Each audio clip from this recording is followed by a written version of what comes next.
Hello my dear students. Today in this video I will discuss about the rupture of uterus, such as its definition, incidence, etiology, types, diagnosis and its management.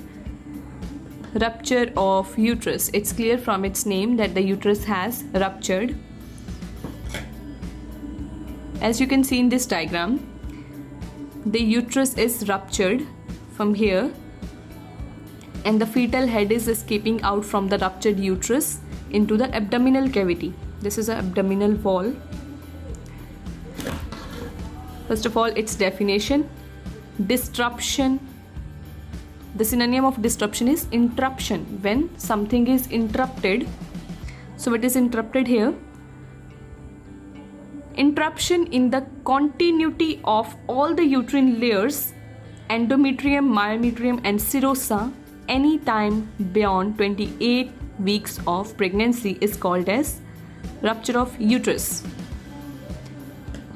So interruption in the continuation of uterine layers, that is endometrium, myometrium and serosa, because of some reason, and if this interruption occurs after 28 weeks of gestation, which is when the baby become viable, that is capable of independent survival, that is known as rupture of uterus.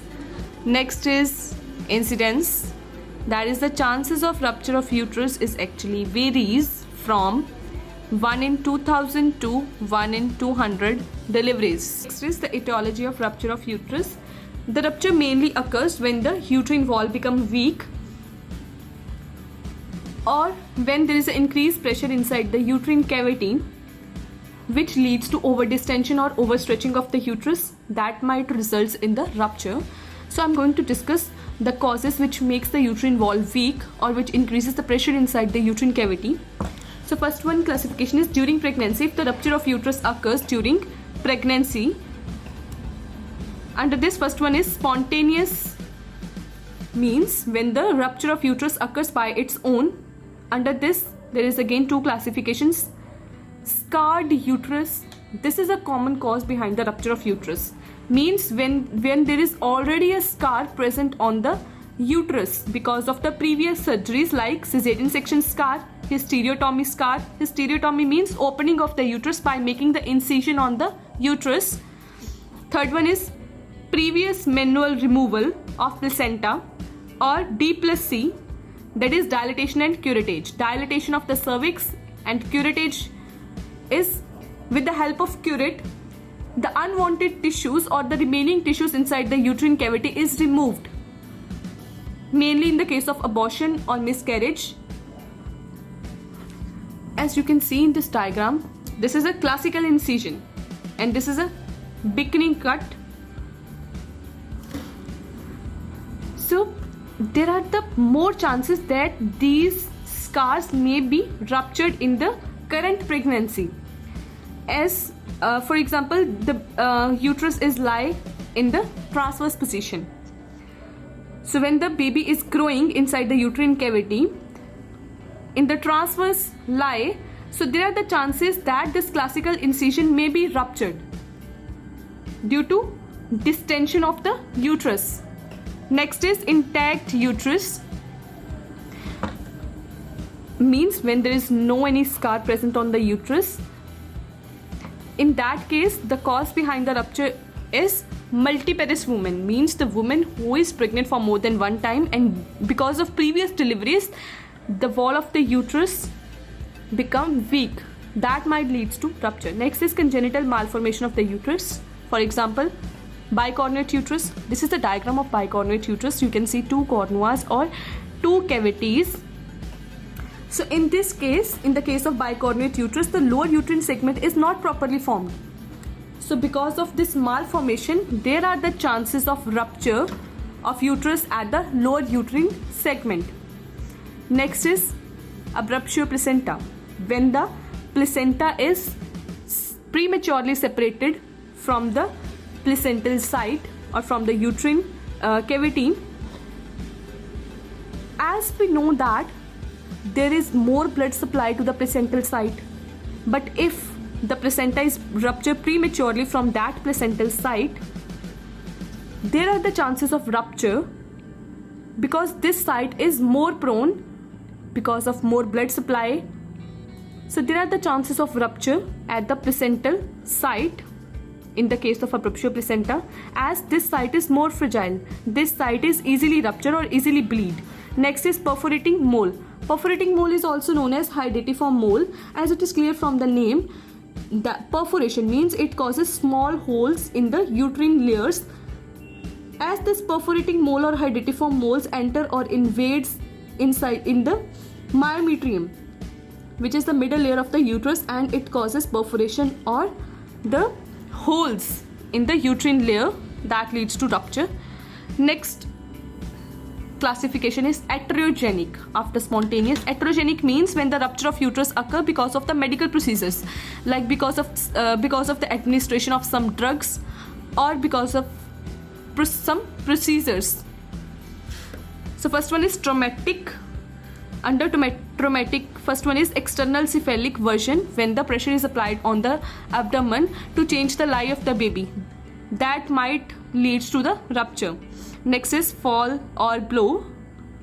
When the woman fall, there are the chances of rupture of uterus. Next is oxytocics.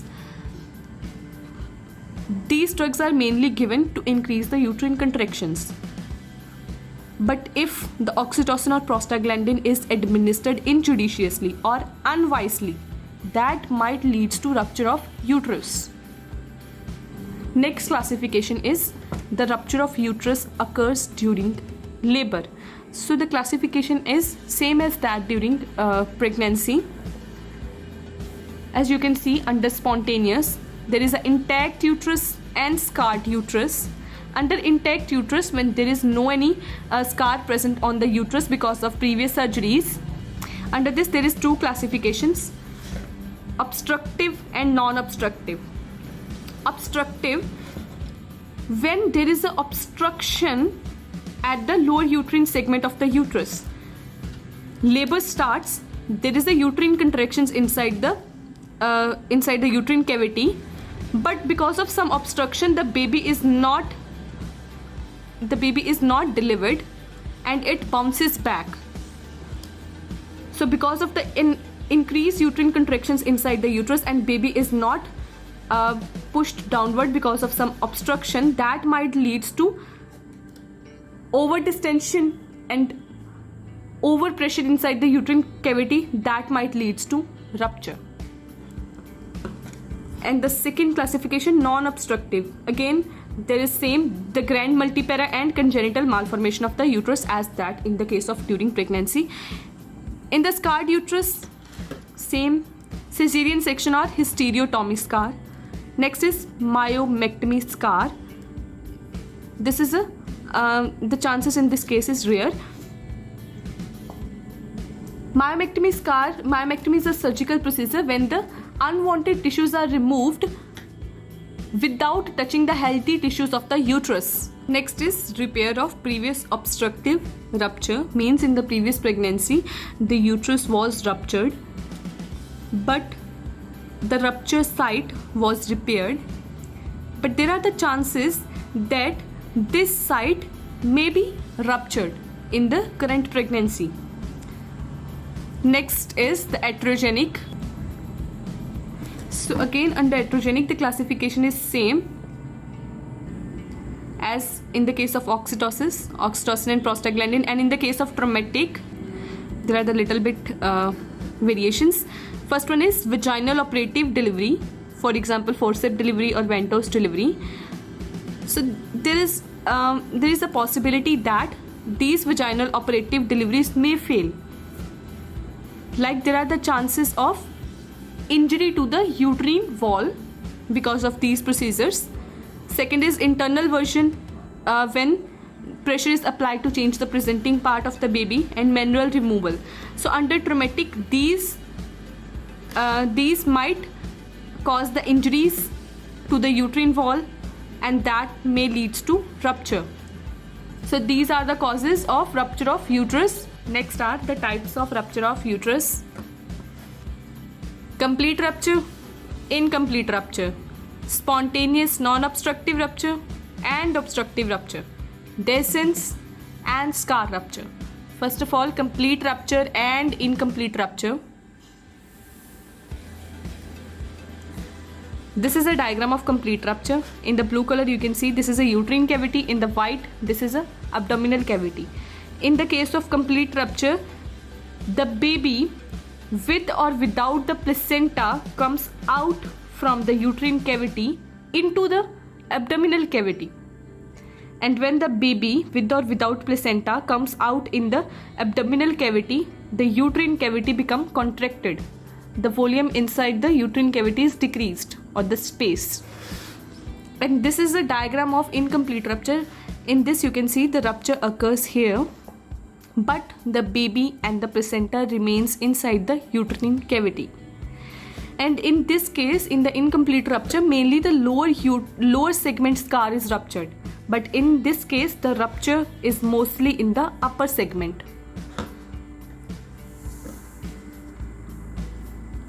So the disruption of scar in the upper segment, and here in the lower segment. So this is maybe due to the spontaneous rupture, that is a type, the classification we studied under etiology, both obstructive and non-obstructive types. And the extension of cervical tear into the lower segment with the formation of broad ligaments hematoma. In this case, the blood vessels are ruptured and the blood is escape out from the blood vessels and collected in the broad ligaments. What are the broad ligaments? For example, this is a uterine cavity, and here are the ligaments which connected the wall of the uterus with the pelvic floor. So the hematoma is formed in the broad ligaments because of the blood escape out from the torn blood vessels. Next is the fetus with or without the placenta escape out from the uterus, and in this case both the fetus and placenta remains inside the cavity. The second classification under types is spontaneous non-obstructive rupture and obstructive type. So this is a diagram of non-obstructive rupture and this is a diagram of obstructive type. So in this, mainly the rupture occurs at the upper uterine segment, while in the case of obstructive type, the rupture occurs at the lower uterine segment, and that rupture is extend upwards along the lateral uterine wall. Lateral means side walls of the uterus. And here the margins are not clear. The margins are necrosed, means the tissues at the margins are dead. And in the case of obstructive type, because of the uterine contractions, the baby is pushed downward, but because of the obstruction at the lower uterine segment, the baby again bounces backward.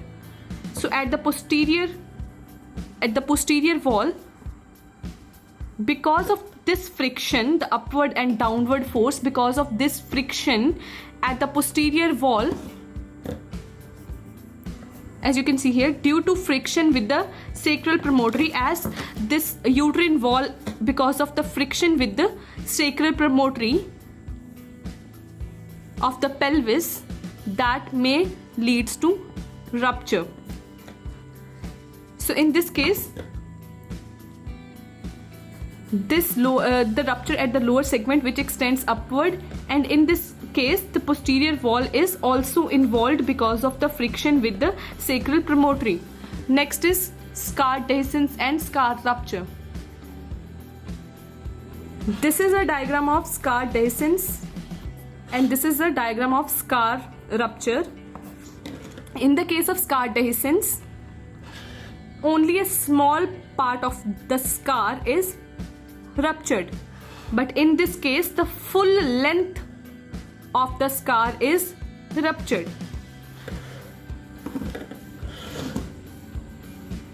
Disruption of a part of the scar, not the entire length, but in this case the entire length of the scar is ruptured. In this, fetal membranes, that is amnion and chorion, remains intact, but in this case the membranes is ruptured because the rupture, both the three layers, that is endometrium, myometrium and serosa. Endometrium during pregnancy is known as decidua. These three layers ruptured completely. And in this case, in the scar dehiscence case, the bleeding is less, but in this case, there is varying amount of bleeding from the margins of rupture. And in this case, the uterine cavity and peritoneal cavity become continuous or the same, because the pathway is clear between, the path between the uterine cavity and the abdominal cavity is clear because of the rupture. So that's all about the types of uterine rupture. Next is the diagnosis of rupture of uterus. Diagnosis or clinical features that helps to diagnose the condition. So what are the main clinical features in the case of rupture of uterus? Vaginal bleeding, abdominal pain, symptoms of shock, collapse means unconsciousness, and fetal heart sound, which is irregular or absent in the case of rupture of uterus, plus uterine tenderness. These are the common clinical features which suggest the rupture of uterus. But now we are going to discuss the diagnosis under classification, as same as that of the etiology.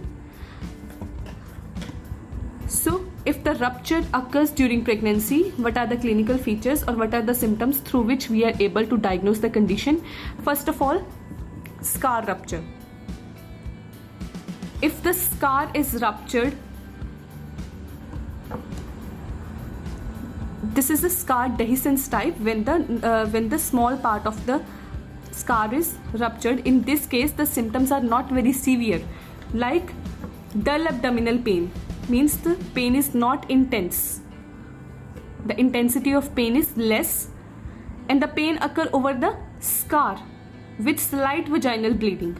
And while palpating the abdomen, what we find out, that the uterus become tender, means the muscles of the uterus is tightened, because of which it feels hard. And in this case, the fetal heart sound may be irregular or may be absent. And in this case, in the case of scar dehiscence, sometimes the symptoms are not dramatic or not noticeable, so that's why that is known as silent phase.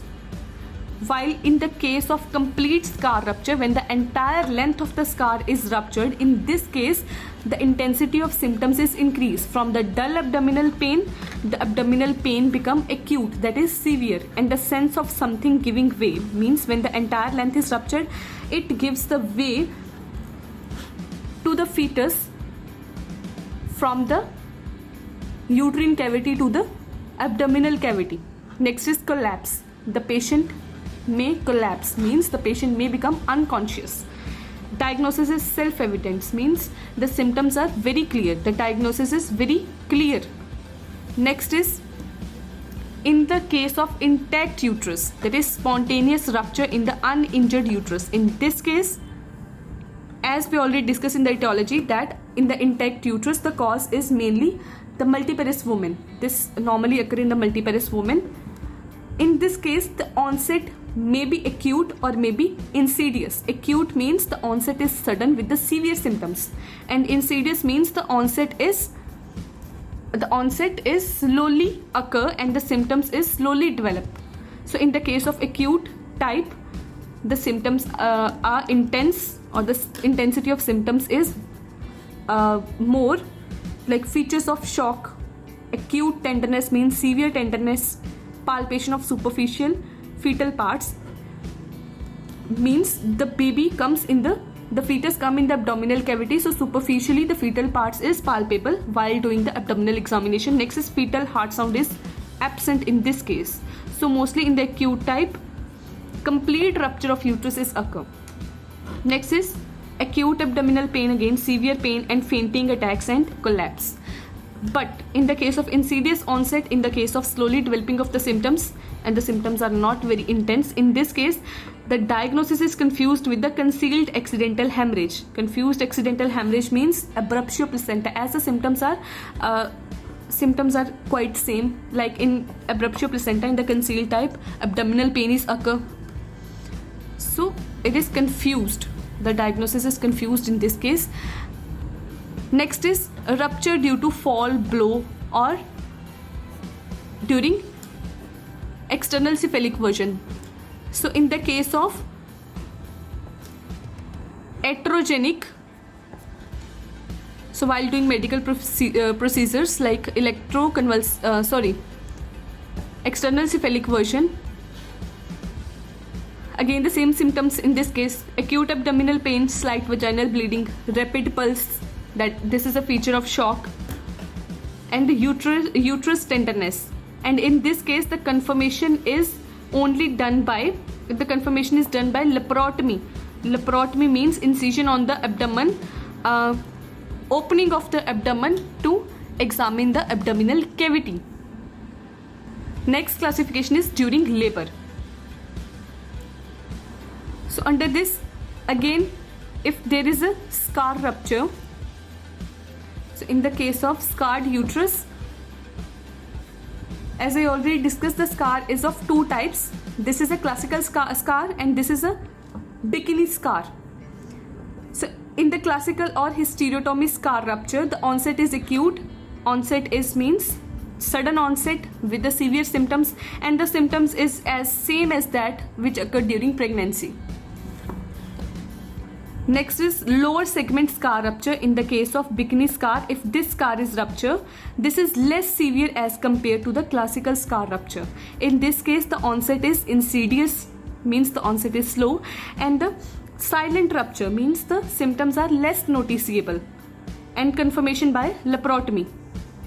Next is spontaneous obstructive, means when there is obstructed labor, when there is an obstruction at the lower uterine segment, whether because of the CPD, that is cephalopelvic disproportion, means when the baby's head is bigger than normal, or the diameters of the pelvis are shorter than the normal. So in that case, obstruction occurs. So in the case of obstruction, if the rupture of uterus occurs, there are two stages of symptoms. First one is, or two phases. First one is premonitory phase, and the second phase is phase of rupture. So in the premonitory phase, the phase before the rupture occurs, in this case initially the pain becomes severe. The pain is severe and comes at the quick intervals. But after some time, slowly the pain becomes continuous and mainly confined to the suprapubic region. The area below the umbilicus and above the symphysis pubis, or the pubic bone, that is known as suprapubic region. So on examination, the patient may be dehydrated as because of the vaginal bleeding, and exhausted because of severe pain, and the pulse rate and the temperature is increased because of the vaginal bleeding. So if the pulse rate is increased, that might be the earlier symptom of shock. Next is on abdominal examination. So while doing palpation, what we feel? Distended lower uterine segment. So as there is obstruction here, but because of the uterine contraction, the lower uterine segment is over distended. Plus the Bendel's ring is visible. So Bendel's ring is the constriction ring which is formed between the upper uterine segment and the lower uterine segment. So that also obstructed the labor, or that also prevents the delivery of the baby. And in this case, the fetal heart sound is absent, or the fetal distress may present, means the fetal heart rate is decreased. And on doing vaginal examination, what we feel? The head is jammed in the pelvis, but because of obstruction, it is unable to deliver, and the vagina becomes dry and swelled. And the next phase is phase of rupture after the premonitory phase. In this case, when the rupture of uterus occurs, at that time, would the woman feel a sense of something giving way, dull, aching pain.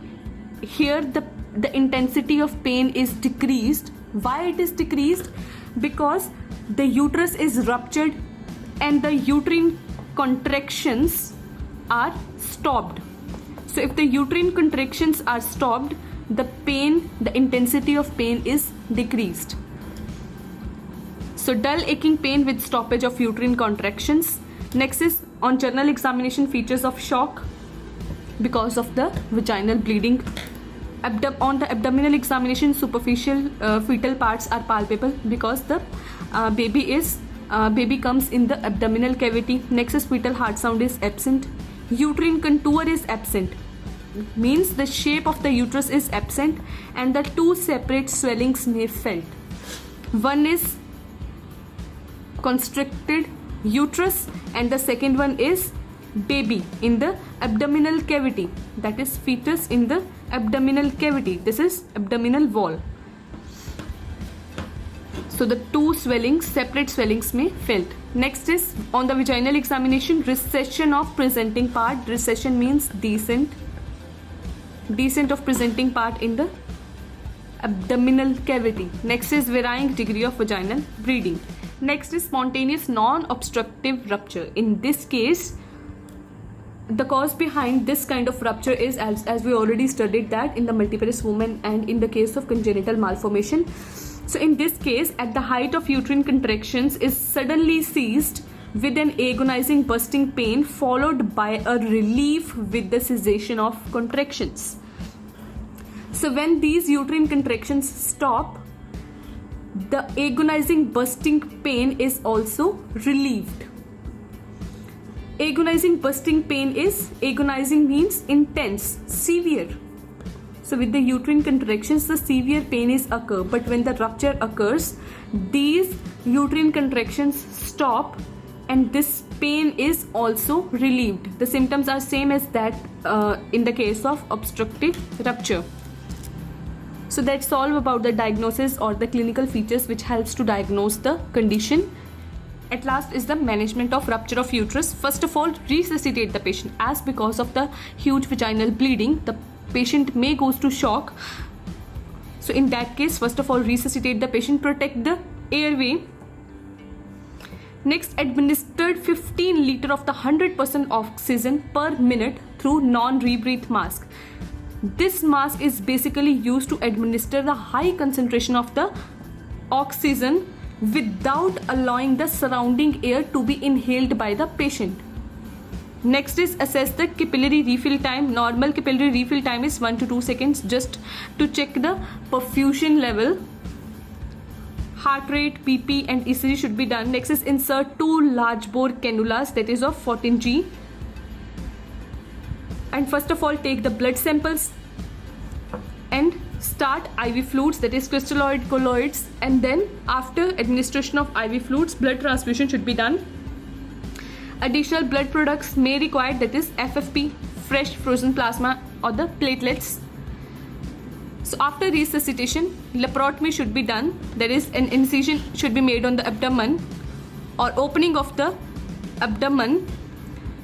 Under this, hysterectomy should be done. Hysterectomy means removal of the uterus, and that might be subtotal or total. So in the case of subtotal hysterectomy, the uterus is removed but the cervix is remained there. But in the case of total hysterectomy, the cervix is also removed because of colporesis. In this case, the vaginal wall is also affected. So that's the reason the total hysterectomy should be done. Next is repair. So if the margins of the rupture is clear, so in that case, repair should be done. If the parents have a desire of child, in that case the repair should be done.